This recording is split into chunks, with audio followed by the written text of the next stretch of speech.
بسم اللہ الرحمن الرحیم نحمده ونصلی ونسلم علی رسولہ الکریم واشہد ان لا الہ الا اللہ وحدہ لا شریک لہ واشہد ان محمدا عبدہ ورسولہ اما بعد۔ قرآن مجید کے شروع ہونے کے اعتبار سے آج یہ ہماری پہلی کلاس ہے، اور اگر آپ اس کو اس انداز سے دیکھیں کہ قرآن مجید اللہ تعالیٰ اس پروگرام کے اعتبار سے دیکھیں تو یہ آج ہماری دوسری کلاس ہے، اور آج کی ہم اس کلاس میں باقاعدہ سورۃ الفاتحہ کو شروع کرتے ہیں۔ اللہ سے دعا ہے کہ اللہ تعالیٰ ہمیں یہ سب کچھ سمجھنے کی اور عمل کرنے کی توفیق عطا فرمائے، اور اللہ تعالیٰ ہمارے دنیا میں اور آخرت میں ہر طرح کی بھلائی کا ذریعہ بنائے۔ اللہ اکبر اللہ اکبر۔ یاد رکھ لیں میرے بھائی، اللہ تعالیٰ کا فرمان ہے اعوذ باللہ من الشیطان الرجیم بسم اللہ الرحمن الرحیم اذا قرأت القرآن فاستعذ باللہ من الشیطان الرجیم، کہ اللہ تعالیٰ نے فرمایا ہے کہ جب بھی قرآن مجید کی تلاوت کرو، جب بھی قرآن مجید کی تلاوت کرو تو شروع میں اعوذ باللہ من الشیطان الرجیم ضرور پڑھ لیا کرو۔ اعوذ باللہ من الشیطان الرجیم سے قرآن مجید کا آغاز ہوتا ہے، اور یہ جس چیز کو ہم اعوذ باللہ من الشیطان الرجیم کہہ کے بولتے ہیں، عربی میں اس کو تعوذ بولا جاتا ہے۔ تعوذ بولا جاتا ہے، تا عین واو اور ذال، تعوذ۔ اس تعوذ کا معنی یہ ہوتا ہے کہ پناہ مانگنا۔ پناہ مانگنا یعنی انسان جو ہے وہ کسی چیز سے بچاؤ کے لیے کسی ذات کی طرف جو ہے وہ متوجہ ہوتا ہے کہ اے وہ ذات مجھے فلاں تکلیف سے بچا لے، اور مجھے اپنی طرف سے کوئی بچاؤ اور سہارا دے دے، تو اسے کہا جاتا ہے تعوذ، یعنی تعوذ پناہ لینا۔ اردو میں ہم اس کو بولتے ہیں پناہ لینا، ایک سائیڈ پہ سہارا لینا۔ اس تعوذ میں بنیادی طور پہ تین چیزیں ہوتی ہیں۔ ایک ہوتا ہے اس پناہ کو مانگنے والا، جیسے بندہ یہ دعا کرتا ہے، اور ایک وہ ذات ہوتی ہے جس سے تعوذ کیا جاتا ہے، جیسے اللہ کی ذات ہے، اور تیسری وہ چیز ہوتی ہے جس سے انسان بچنا چاہتا ہے، اور وہ شیطان ہے۔ تو انسان اللہ سے دعا کرتا ہے کہ اے اللہ مجھے شیطان سے بچا لے۔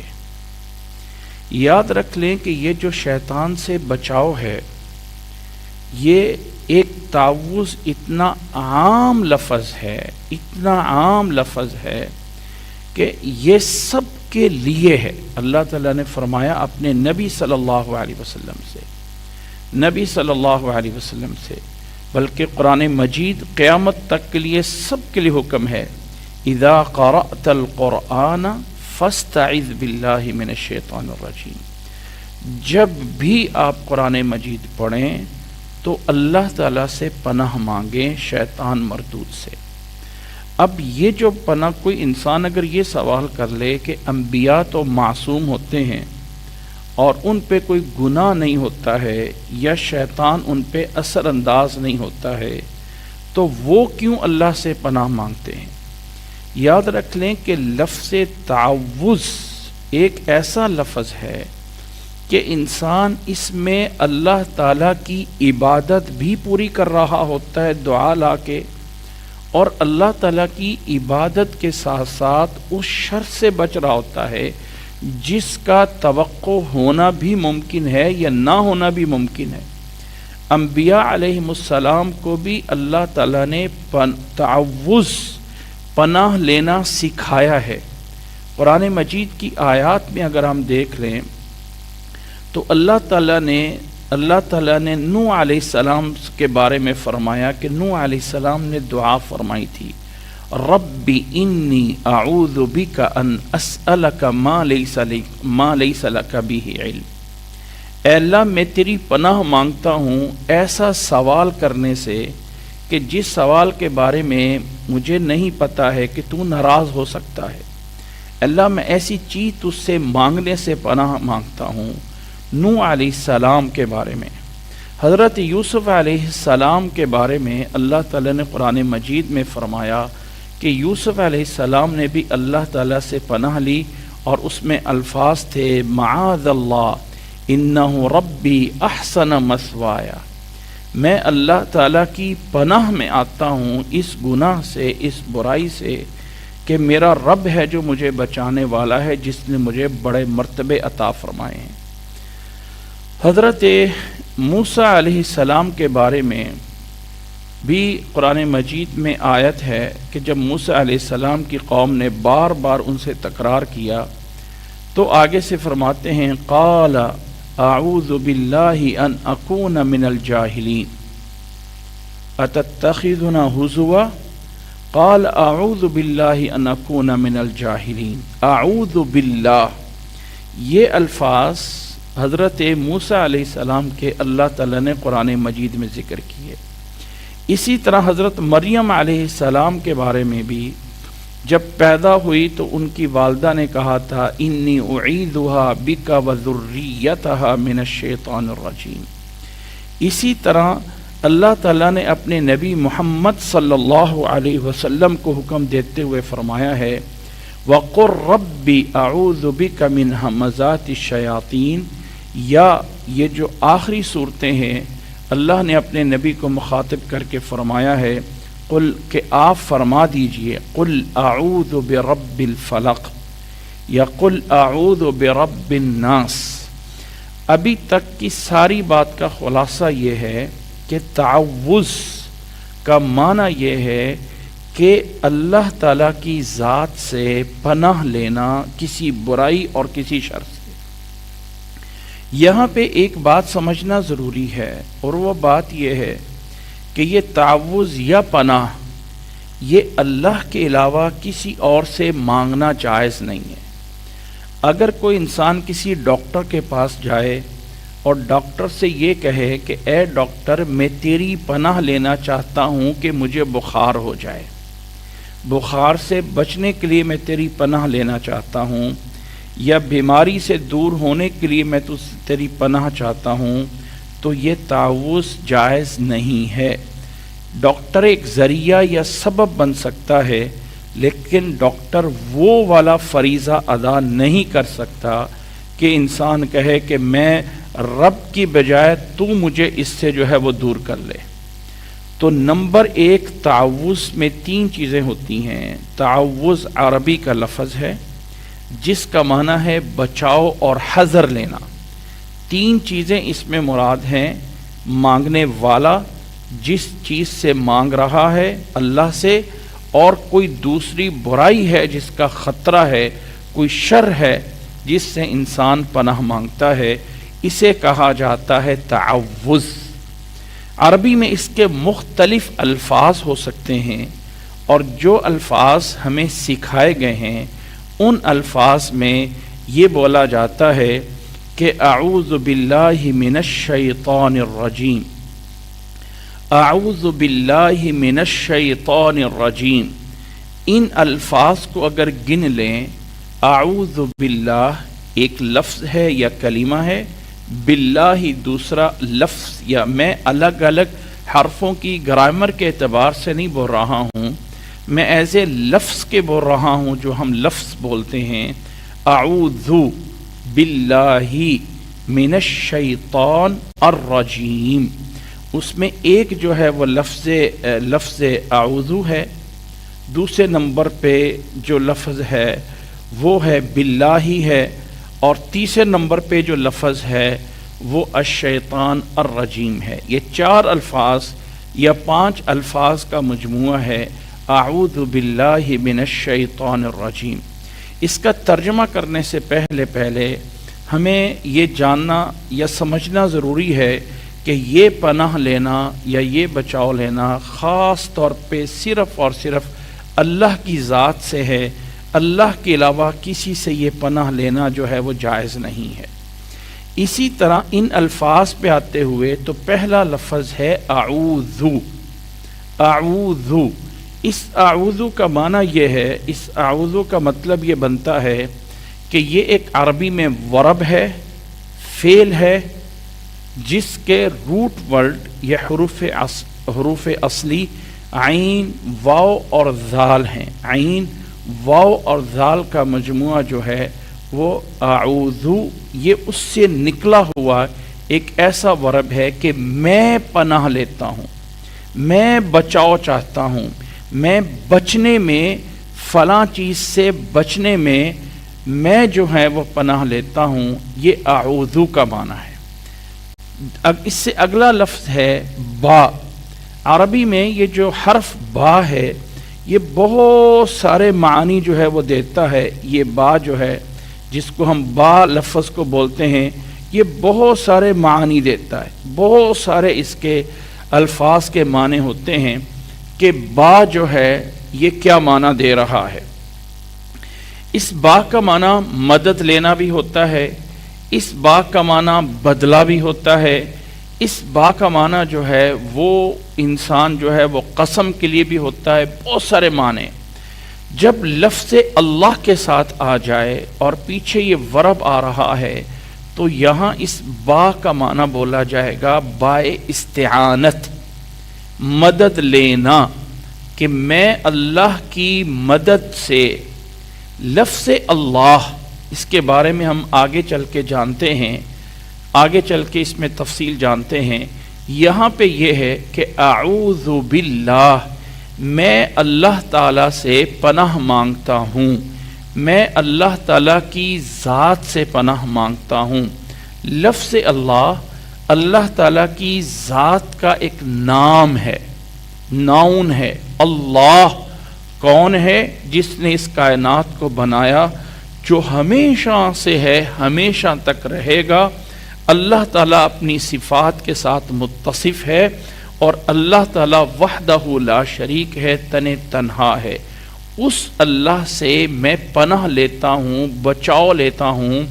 من الشیطان الرجیم، من الشیطان، یہ من کے بھی عربی زبان میں بہت سارے معنی ہیں.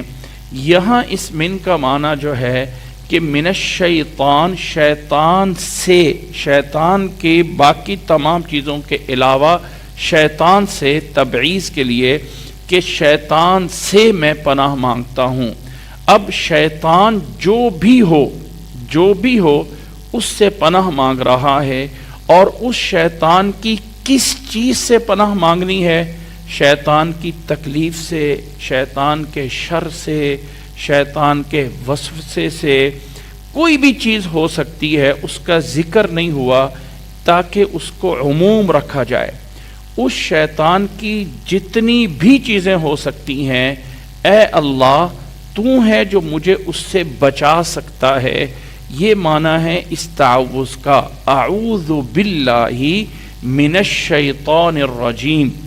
یہ جو شیطان لفظ ہے عربی زبان میں، اگر ہم اس کو تھوڑا سا اس کے بارے میں غور کریں تو شیطان عربی کا ایک روٹ ورڈ یا اس کے بنیادی حروف ہیں شین، طا اور نون، شطن سے ہے، جس کا معنی ہوتا ہے اگر ہم اردو میں کریں تو سرکشی کرنا یا دور ہو جانا، کہ ایک انسان کسی کام میں حد سے آگے دور ہو جائے تو وہاں سے اس کے لیے جو ہے وہ شطن یعنی دور ہونا.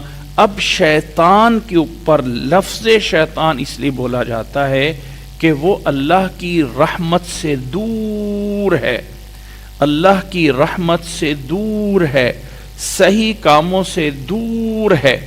اس لیے اسے شیطان، اور یہ فعال کا ایک سانچہ یا اس کی ڈائی یا اس کے وزن پہ اس لیے آیا ہے کہ یہ مبالغہ ہے اس شطن میں، یعنی دور ہونے میں، سرکش ہونے میں، برا ہونے میں اور تکبر میں سب سے برا، بڑے مرتبے پہ ہے.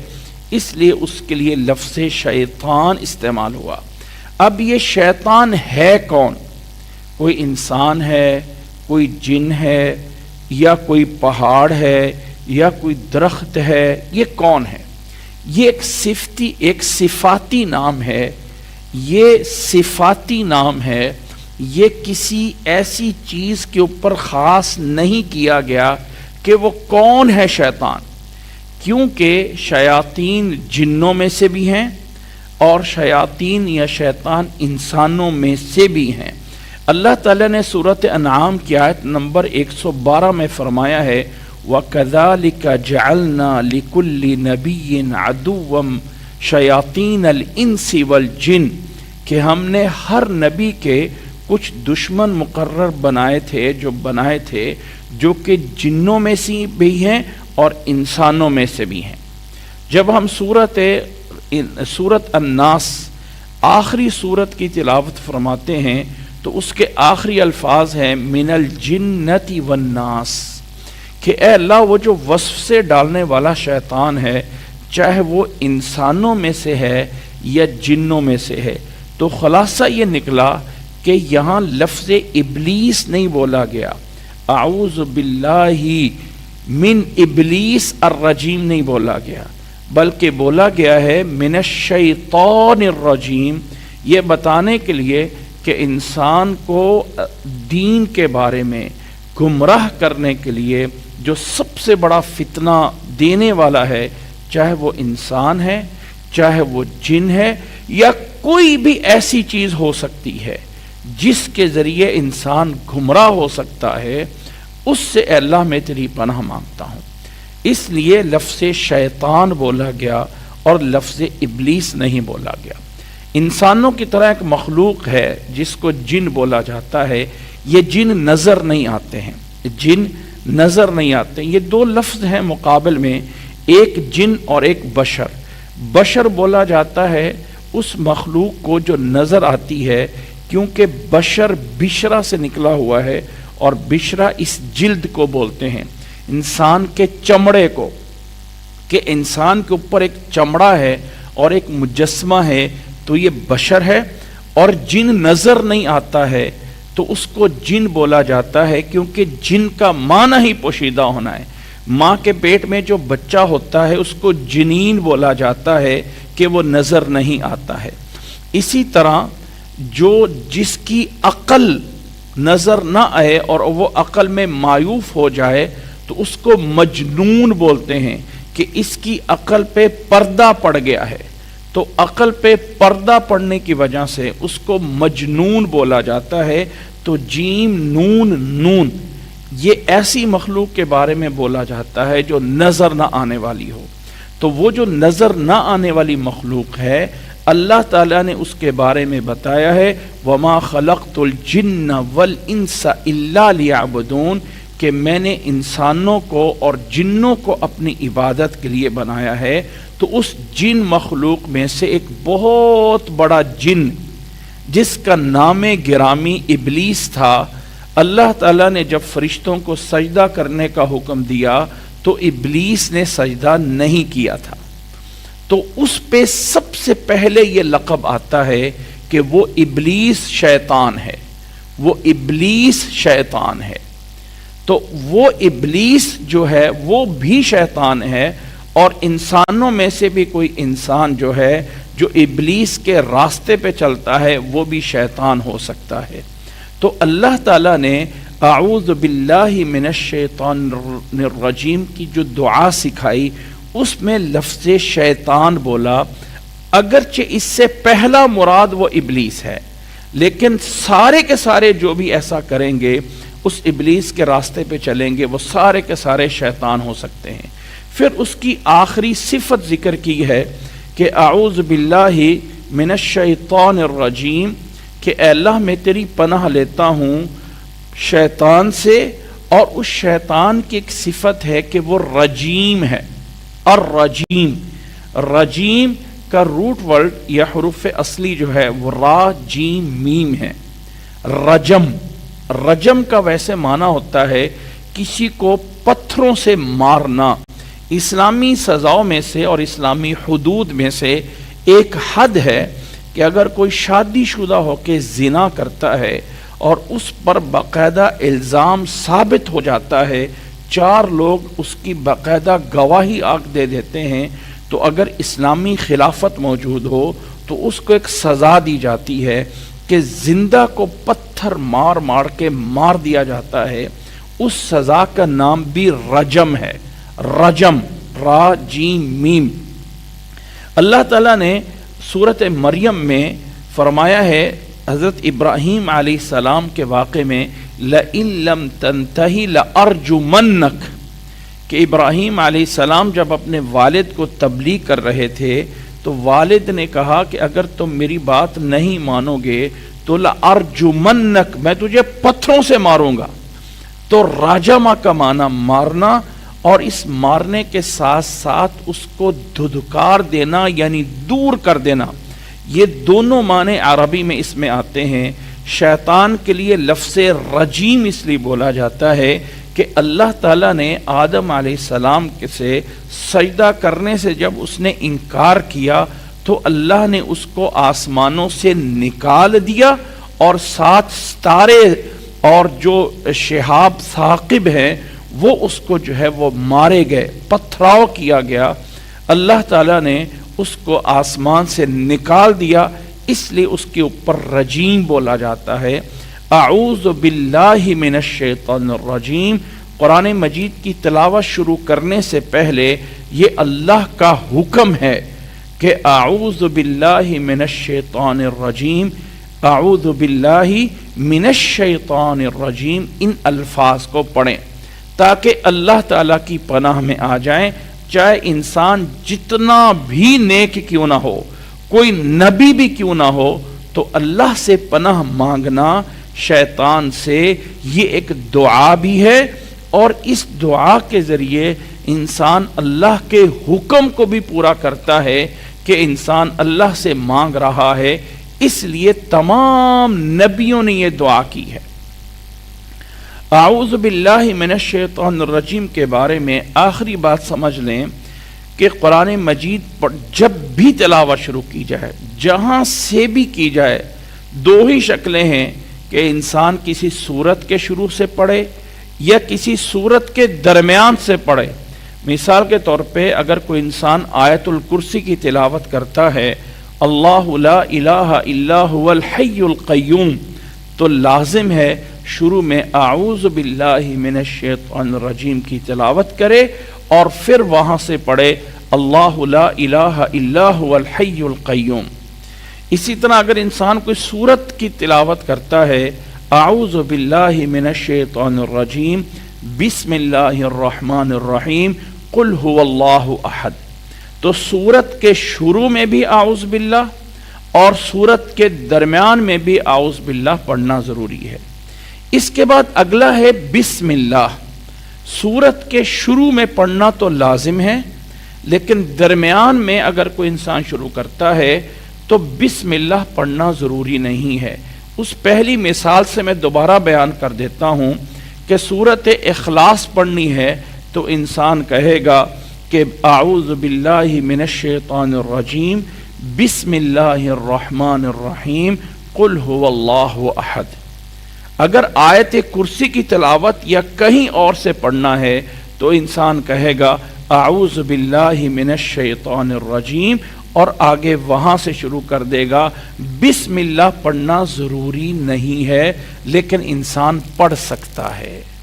جب ہم نماز شروع کرتے ہیں، اللہ اکبر کے بعد دعائے استفتاح پڑھی جاتی ہے، اور سورۃ فاتحہ سے پہلے اعوذ باللہ من الشیطان الرجیم اور بسم اللہ الرحمن الرحیم پڑھ کے پھر انسان جو ہے وہ آغاز کرتا ہے سورۃ فاتحہ کا، الحمدللہ رب العالمین۔ جب سورۃ فاتحہ پوری کر لیتے ہیں اور اگلی سورت کوئی پڑھنی ہے تو چونکہ تلاوت کے شروع میں ایک دفعہ پڑھ لیا گیا ہے، اب اگر سورت کے درمیان سے شروع کرنا ہے تو اعوذ باللہ نہیں پڑھا جائے گا۔ انسان اول الضالین کہہ کے، آمین کہہ کے آگے آیت الکرسی پڑھتا ہے تو یہاں پہ بسم اللہ، تاکہ فرق ہو جائے کہ انسان ایک نئی تلاوت کرنا چاہتا ہے، بسم اللہ الرحمن الرحیم پڑھ بھی سکتا ہے اور نہیں بھی پڑھ سکتا، اور اللہ لا الہ الا هو الحی القیوم سے اگلی تلاوت شروع کر دے گا۔ اگر سورت پڑھنی ہے تو پھر صرف بسم اللہ پڑھے گا، کیونکہ الحمدللہ کے شروع میں وہ اعوذ باللہ من الشیطان الرجیم پڑھ چکا ہے۔ تو وَلَضَّالِّينَ آمین، بسم اللہ الرحمن الرحیم، قل هو اللہ احد۔ جب اگلی رکعت شروع ہوگی، دوسری رکعت میں کھڑا ہو جائے گا، تو نماز میں اس نے رکوع میں جا کے تسبیحات پڑھی ہیں، تلاوت شروع ہو چکی ہوئی ہے، اور اس تلاوت کے درمیان اللہ اکبر یا سبحان ربی الاعلی یا سبحان ربی العظیم یا اللہ اکبر کے علاوہ کوئی اور چیز تو ابھی کلام درمیان میں نہیں ہوا ہے۔ تو جب دوسری رکعت میں کھڑا ہوگا تو کھڑا ہونے کے بعد اعوذ باللہ نہیں پڑھنا ہے، چونکہ اعوذ باللہ پہلی رکعت میں سورۃ فاتحہ سے پہلے پڑھا جا چکا ہے۔ اب بسم اللہ الرحمن الرحیم پڑھ کے سورۃ الفاتحہ کو شروع کیا جائے گا۔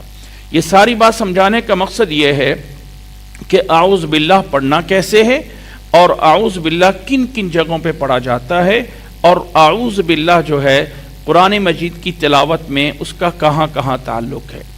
اس اعوذ باللہ من الشیطان الرجیم کے بہت سارے الفاظ ہیں، بہت طریقوں سے آیا ہے۔ اعوذ بکلمات اللہ التامات من شر ما خلق، یا اللہم انی اعوذ بک من عذاب القبر واعوذ بک من عذاب جہنم۔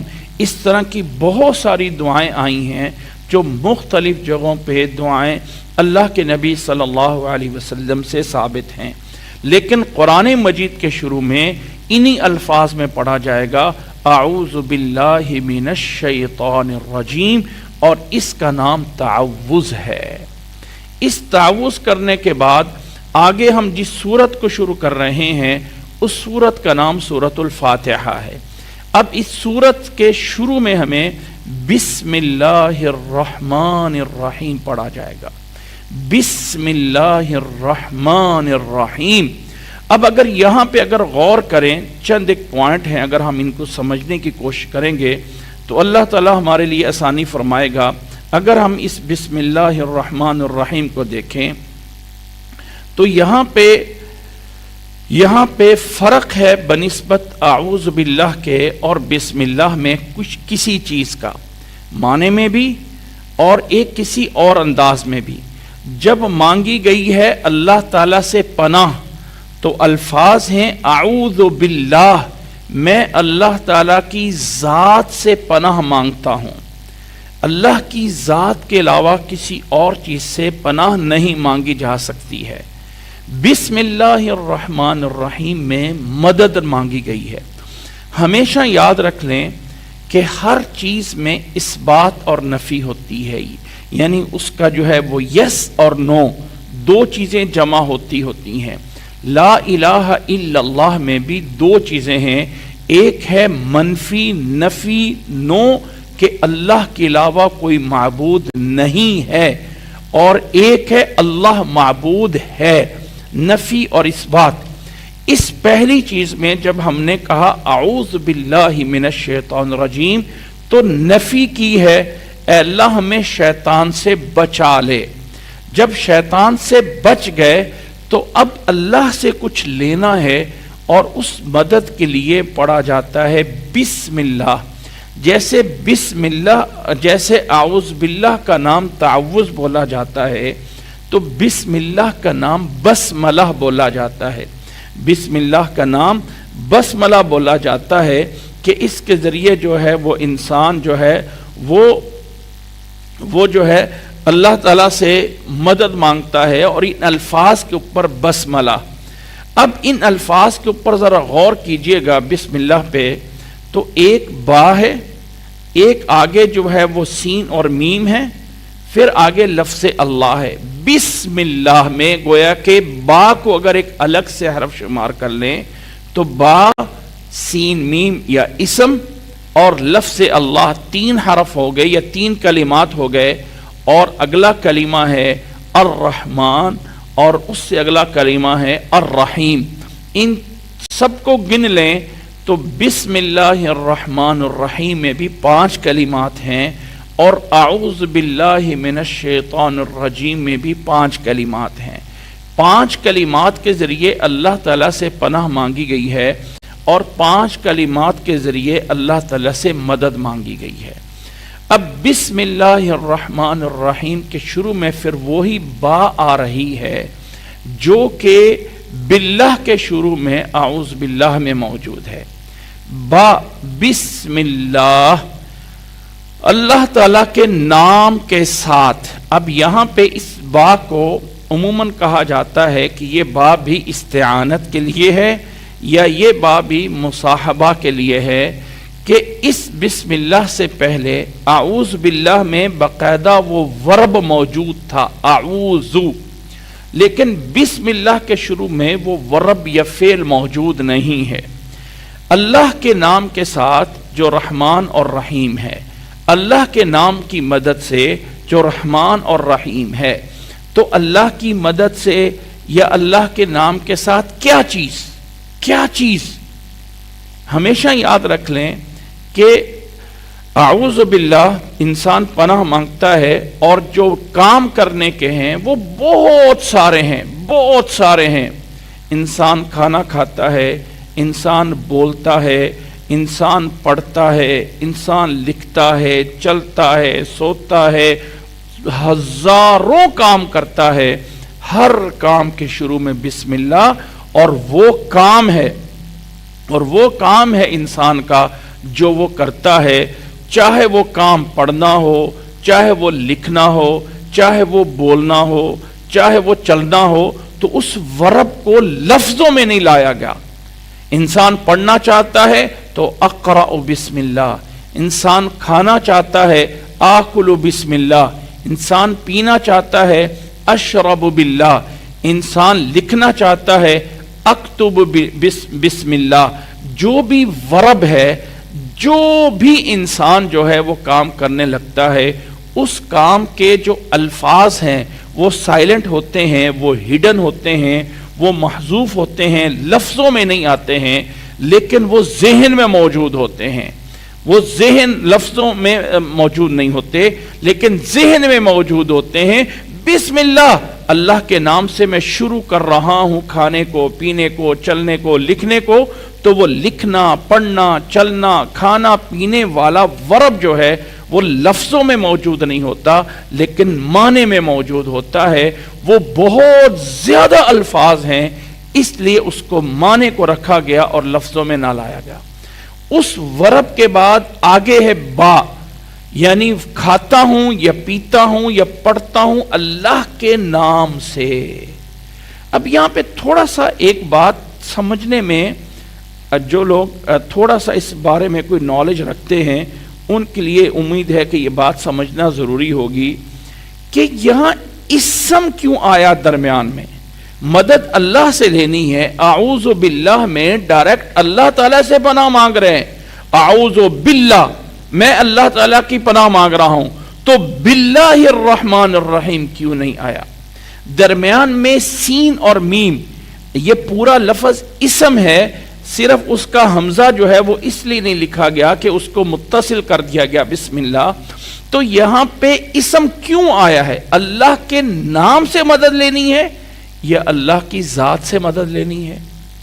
اللہ کے نام سے مدد لینی ہے یا اللہ کی ذات سے مدد لینی ہے؟ اب جب ہم ظاہری الفاظ ہیں بسم اللہ، اللہ کے نام سے. اب اگر میں کہوں کہ میں چائے نہیں پیتا ہوں، میں تو چائے کا نام لینا چاہتا ہوں، میں جو ہوں وہ پڑھنا نہیں چاہتا ہوں، پڑھنے کا نام لینا چاہتا ہوں، تو اللہ تعالیٰ کے ساتھ بسم اللہ بولا گیا، بسم اللہ بولا گیا، باللہ نہیں بولا گیا. اس اسم میں حکمت کیا ہے؟ اس میں حکمت کیا ہے؟ 2 باتیں ہیں، میں خلاصہ کر دیتا ہوں، تفاصیل اپنی جگہ پہ ہیں، جو اہل علم اس کو جاننا چاہیں تو ذکر کر دیں گے. ایک ہے پریکٹیکل عربی عبارت. اگر آپ عربی عبارت میں لے کے آئیں تو اس با کے معنی کو پورا کرنے کے لیے اگر لفظ اسم نہ آتا تو باللہ الرحمن الرحیم میں باللہ با قسم کے لیے بن جاتی.